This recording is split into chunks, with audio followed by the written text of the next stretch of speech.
Yun na nga, parami ng parami yung mga sumusuporta sa atin, yung mga bago nating followers and subscribers. Kaya naman nagpapasalamat muna ako ngayon. May quick video lang ako, may quick na tanong lang ako sa inyo.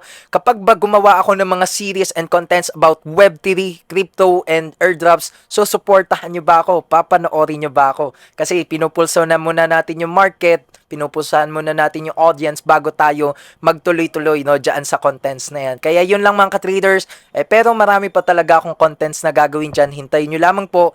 Sunod-sunod na yan. Okay? So kaya yun lang gusto natin dito sa ating mga platforms, dito sa ating financial consulting firm, and to all my social media platforms is to give guide and to give informational contents at syempre maging produktibo po tayong lahat. Okay? Gustong-gusto natin na pare-parehas po tayo, sabay-sabay tayong umuunlad dito sa Pilipinas. Okay, yan ang goal natin. So yun lamang, the Estudyante Trader here.